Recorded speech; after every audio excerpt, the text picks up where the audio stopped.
Ya, Smart Listener Badan Kependudukan dan Keluarga Berencana Sosial BKKBN Sosial mendorong penurunan kasus stunting melalui rekonsiliasi stunting tingkat provinsi dan kabupaten kota yang dirangkaikan dengan penandatanganan komitmen bersama.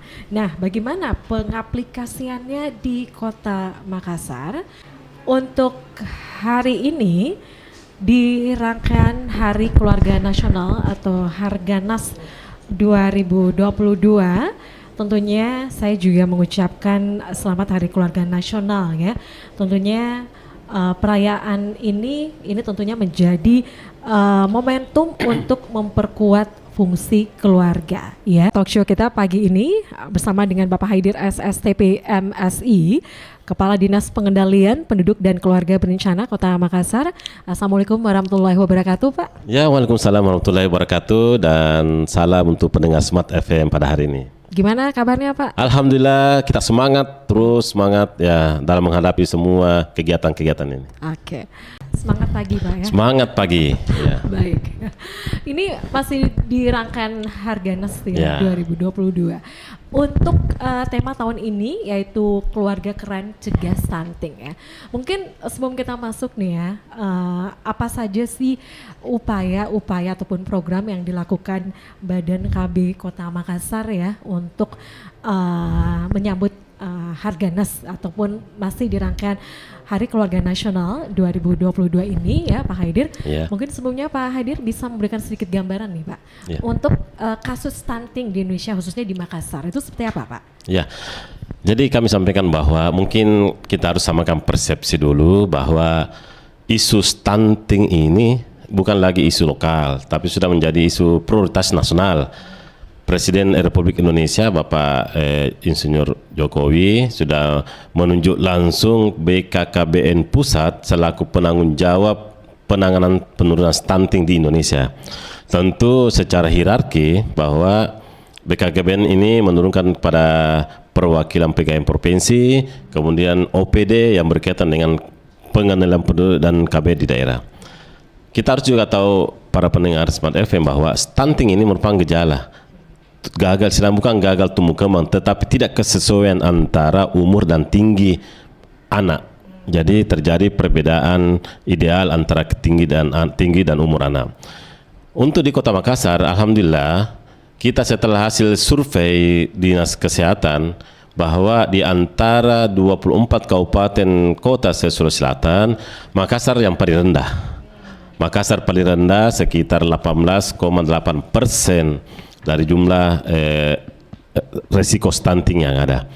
Tapi kita di Makassar ini jangan terlalu terlena dengan rendahnya kita persentase itu. Karena di Makassar ini berdasarkan program prioritas Bapak Wali Kota dan Ibu Wakil Wali Kota bahwa ada 24 program strategis yang harus dilaksanakan. Khusus masalah stunting ini kita harus menzerokan stunting di Makassar. Menolkan kasus stunting di Makassar. Jadi kita harus menolkan. Jadi kalau ada satu kasus itu merupakan hal yang terberat bagi pelaksana di daerah, khususnya Dinas Pengendalian Penduduk dan KB Kota Makassar ini, untuk bagaimana pertama, bagaimana mengurangi warga atau jumlah angka resiko tinggi stunting. Kedua, bagaimana yang sudah kena stunting ini kita ubah menjadi ya sebagai manusia normal, artinya sudah bagus tumbuh umurnya, gizinya bagus. Dan sudah beberapa kali strategi kita ambil.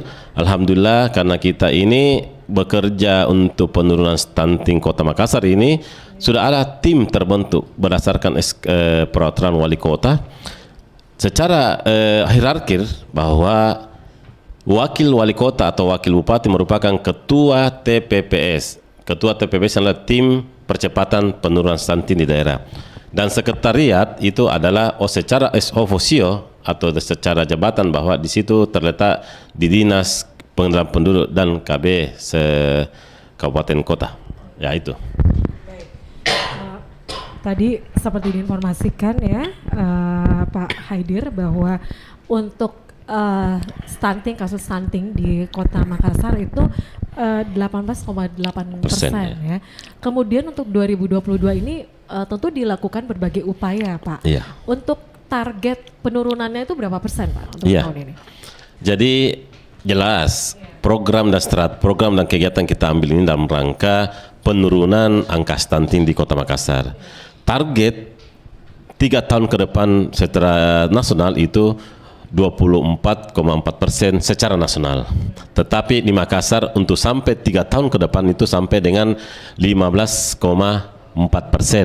Jadi insya Allah tahun depan ini kita menargetkan ya paling tidak 16%, rata-rata 16%, ada penurunan. Apa yang kita ambil di tingkat Kota Makassar ya jelas. Kita pertama harus secara berkolaborasi semua SKPD harus fokus penanganan stunting ini. Karena apa? Penanganan stunting ini ada di wilayah. Bahkan ada di sekitar kita tidak sadar. Ada sekitar kita di istilah kami itu ada di lorong-lorong Kota Makassar. Kenapa? Gejalanya jelas. Ada gejala-gejala gizi buruk atau ada gejala sanitasi yang kurang optimal. Nah, disinilah gejala-gejala inilah yang akan menimbulkan atau akan memberikan angka lagi stunting.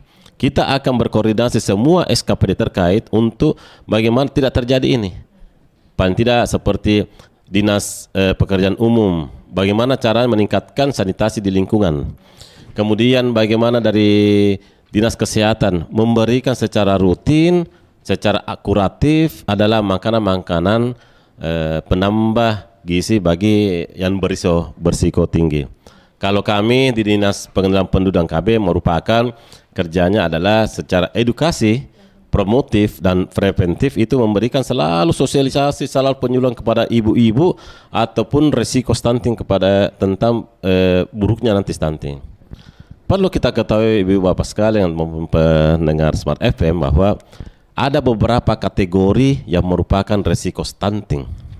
Pertama adalah catin. Catin ini adalah calon pengantin. Karena banyak calon pengantin kita ini yang masih usia muda, yang istilahnya belum mencapai standar ideal untuk nikah, karena pasti akan ada terjadi proses kelahiran, hamil dan sebagainya. Pertama. Kedua, pasangan usia subur yang sudah hamil, ya, ibu istrinya. Ini pada saat hamil kita harus memberikan selalu edukasi, selalu mengkonsumsi asupan gizi yang terbaik untuk bayi yang ada dalam yang sedang sementara dalam proses kehamilan. Ketiga adalah bagi keluarga yang memiliki baduta. Baduta ini adalah bayi di bawah 2 tahun. Ini kentara kalau gizinya kurang, kemudian secara psikologisnya terganggu, pasti akan menimbulkan namanya gejala-gejala stunting. Kategori selanjutnya adalah balita. Ini sudah tumbuh kembang proses 5 tahun. Kalau sudah 5 tahun di bawah tetapi tingginya kurang, ya sudah kena gejala stunting. Ini harus kita perhatikan gizinya. Ya. Oke, Pak, untuk resiko terjadinya stunting ya, itu ada beberapa poin tadi ya, seperti calon pengantin. Ya. Nah, untuk calon pengantin sendiri nih edukasi seperti apa yang memang sudah dilakukan oleh Badan KB Kota Makassar, Pak, selama ini? Kita secara kelembagaan sudah mengadakan komitmen bersama atau penandatanganan kerjasama dengan kantor urusan agama. Jadi kalau akan melaksanakan proses pernikahan ada sertifikat nikah. Jadi fungsinya apa nih, fungsinya Pak, adalah nanti 3 bulan catin ini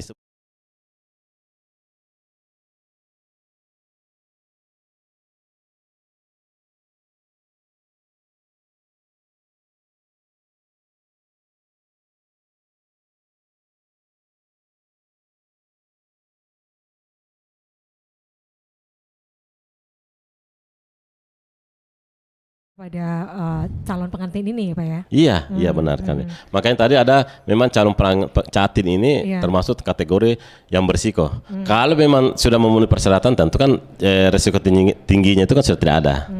Tapi kalau di Makassar sendiri, Pak, untuk kasus calon pengantin pasangan muda ini, itu bagaimana sendiri kasusnya, Pak, untuk di Makassar?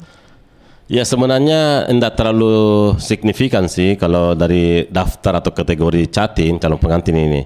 Karena secara edukasi kan mereka harus berpikir dulu sebelum melangkah ke pernikahan. Orang tuanya, kalau orang tuanya berpendidikan, tahu persis risiko stunting, tahu persis bagaimana memasuki hidup rumah tangga baru, itu pasti akan memberikan nasihat kepada anaknya atau kepada keluarganya yang akan melaksanakan perkawinan. Karena apa? Kita harus berpikir pada saat umur-umur yang belum standar bahwa untuk menikah itu pasti ada risikonya.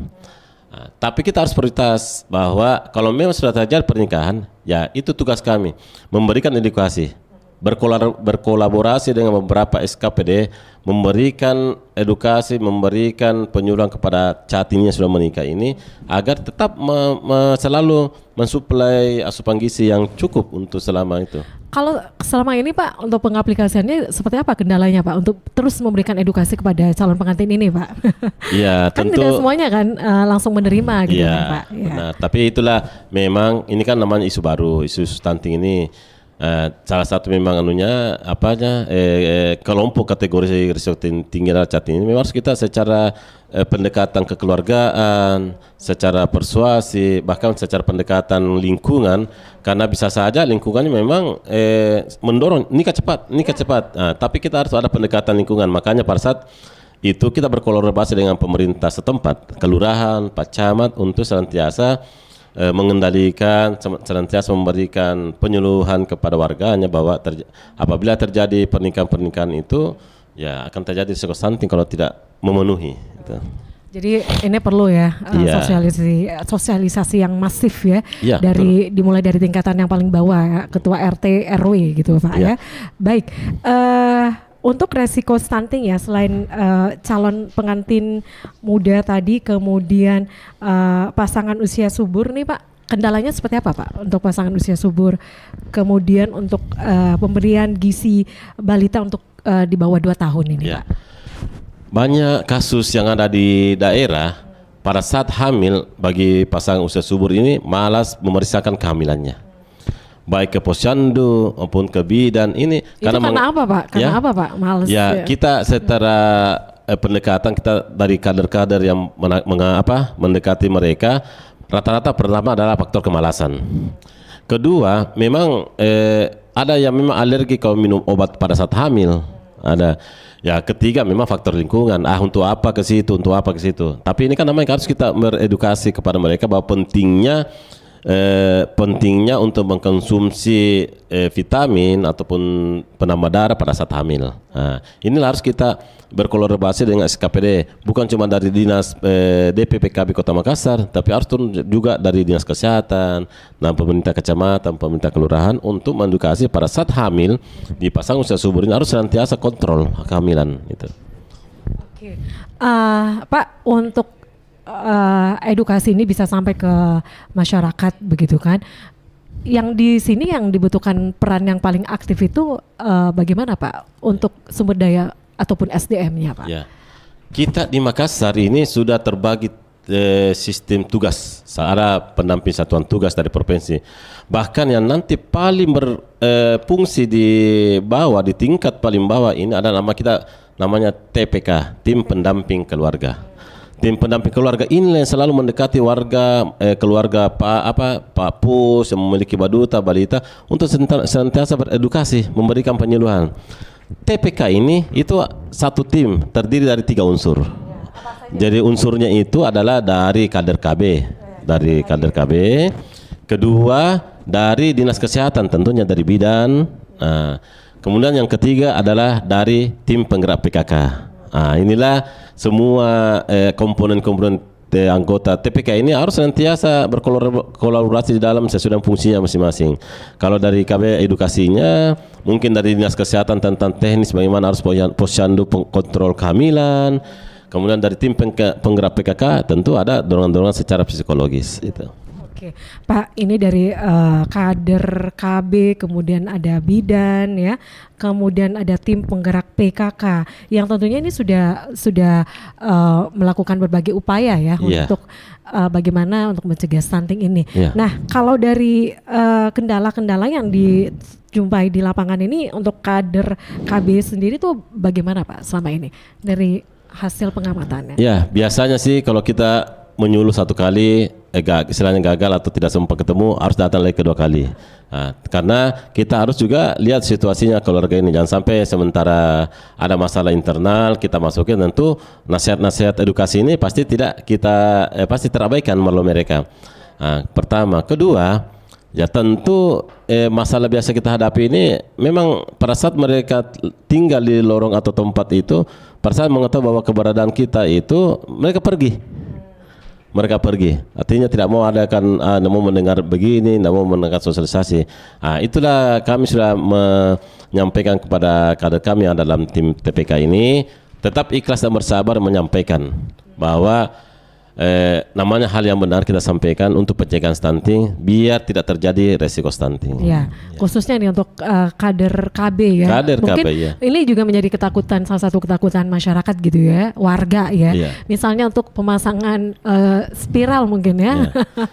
Ini agak-agak Ya, agak takut gitu ya. Betul, itu kan di luar dari apa istilahnya wacana stunting karena untuk pelayanan KB tentu pasti arahnya adalah pertama edukasi tentang keluarga berkualitas, kemudian pelayanan KB itu sendiri yang langsung bersinggungan dengan alat-alat kontrasepsi dan sebagainya. Baik, mendengar kita masih bersama di Makassar Insight ya. Mungkin kita break dulu untuk sesaat, dan untuk Anda yang ingin bertanya silakan ajukan pertanyaan Anda di channel YouTube Smart FM Makassar ya. Baik, kita masih bersama ya. Tentunya untuk tema kita hari ini, tema kita keluarga keren cegah stunting ya. Baik, untuk pertanyaan yang masuk saya coba baca dulu ya. Sebelumnya saya menyapa dulu nih yang sudah mengirimkan pertanyaan dan juga menyimak dan mendengarkan siaran kami pagi ini.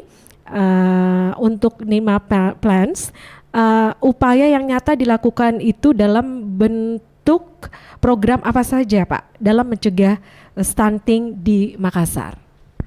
Ya, langsung jawab ini. Ya. Ya, kita sudah action. Jadi terima kasih yang bertanya apa upayanya. Kita sudah action. Pertama, kita sudah memberikan penyuluhan untuk pertama jaga sanitasi. Itu. Kedua, tetap kita memberikan edukasi bahwa coba makan yang bergizi. Makan bergizi. Kemudian dari Dinas Kesehatan juga secara kuratif ini sudah menyiapkan beberapa makanan-makanan tambahan untuk pertama makanan pendamping ASI dan sebagainya. Kemudian memberikan tablet penambah darah bagi pus yang sementara hamil itu. Itu aksi nyata yang dilakukan ya. Harus memang aksi nyata. Kalau sekedar informasi saja ya tentu kan biasa masuk dari kantor negeri. Oke. Baik, yang berikutnya, pertanyaan berikutnya. Selamat pagi Pak Kadis, saya punya tetangga anaknya sepertinya sudah terkena gejala stunting. Nah, apakah ada program layanan gratis untuk anak stunting di Makassar dan tempatnya di mana katanya? Sebenarnya ini anak stunting kan pelayanan apapun itu harus memang gratis. Contoh, kalau pelayanan Dinas Kesehatan tentu ada pendampingan home care. Itu kalau ada sesuatu yang terjadi pada anak stunting, tentu harus datang di tempat bersangkutan. Sama di beberapa kecamatan. Iya, semua kecamatan. Karena semua kecamatannya ada kasus stunting. Seperti kemarin kami bersama Ketua Tim Percepatan Penurunan Stunting Kota Makassar dan hal ini Wakil Wali Kota ini mendamping dari BKKBN Provinsi untuk namanya kegiatan Gerebek Stunting. Ada di kecamatan ini kita melaksanakan kegiatan tersebut. Pertama, kita harus melihat langsung kondisi anak yang bersangkutan. Kita harus mewawancarai kepada orang tuanya kenapa terjadi stunting. Dan kemudian ketiga adalah memberikan bantuan secara langsung kepada anaknya dan orang tua anaknya.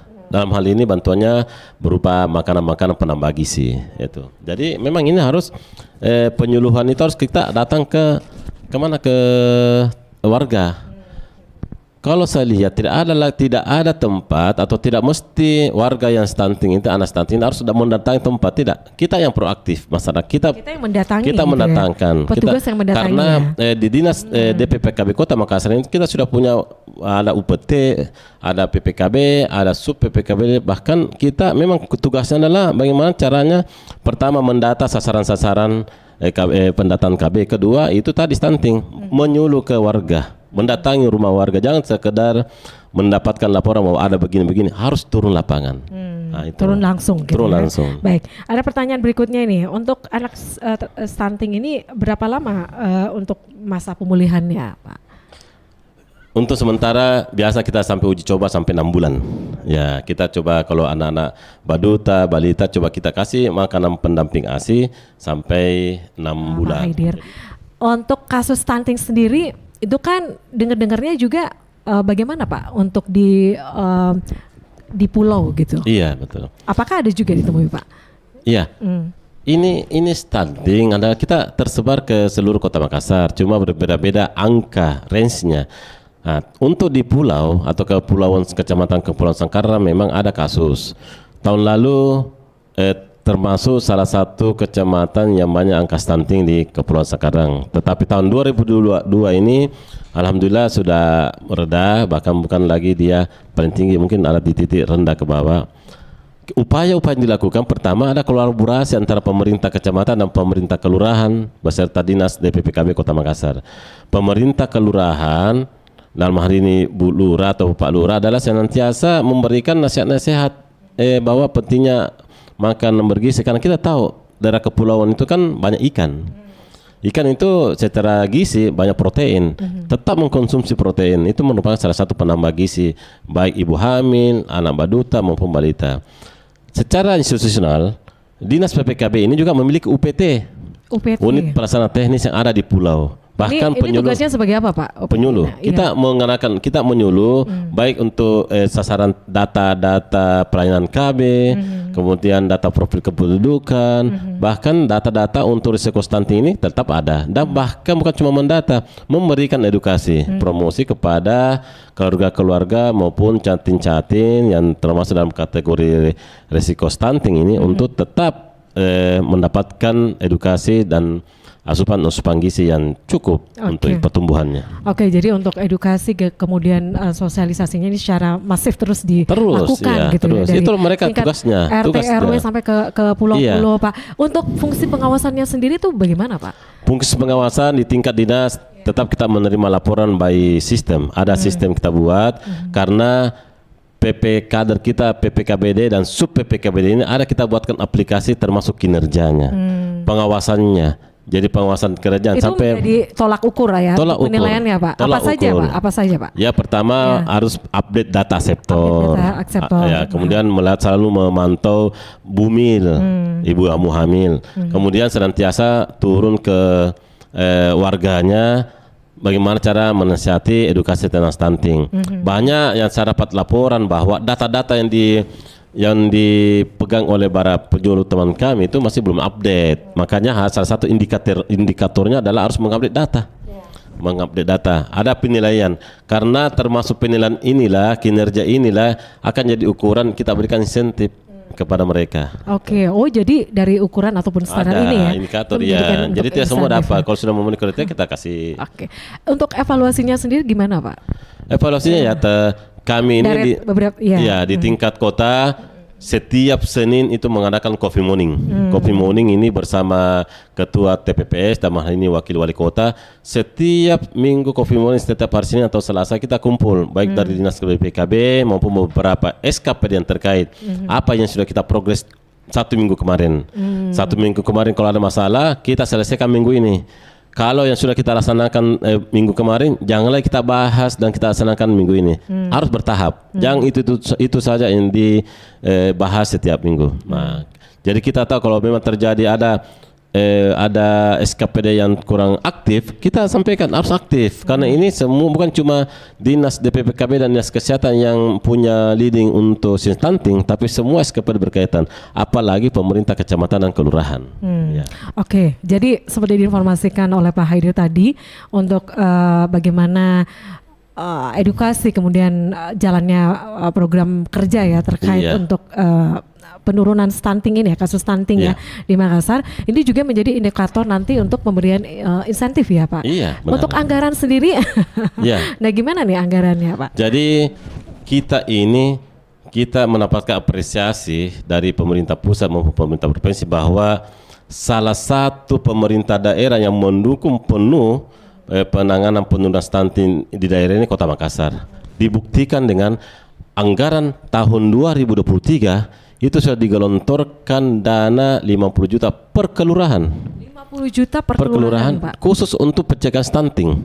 Dan ini kegiatannya sudah jelas adalah bagaimana mensosialisasikan dan mengedukasikan kepada warganya di kelurahan itu agar dia tahu persis itu stunting. Ini yang mempercepat stunting, ini gejalanya, bagaimana solusinya. Nah, itu setelah perpahaman mereka mengerti warga, tentu biar tidak ada dari dukungan dari dinas kesehatan, mereka mencari sendiri makanan bergizi dan sebagainya itu. Itu ada peningkatan Pak untuk Iya. dana per kelurahan itu dibanding tahun sebelumnya Pak. Dana per kelurahan itu yang saya katakan tadi itu tambahan dari dana kelurahan sebelumnya. Jadi dana kelurahan sebelumnya kan melekat pada kantor pemerintah kecamatan, ada kegiatan-kegiatan program yang sudah ditetapkan. Dan untuk tahun ke depan kita tambah itu tadi tambahnya adalah kegiatan 50 juta per kelurahan itu. 50 juta Iya, per tidak kelurahan. mengurangi dari anggaran sebelumnya. Nah, karena apa? Perhatian pemerintah Kota Makassar ini untuk stunting ini luar biasa.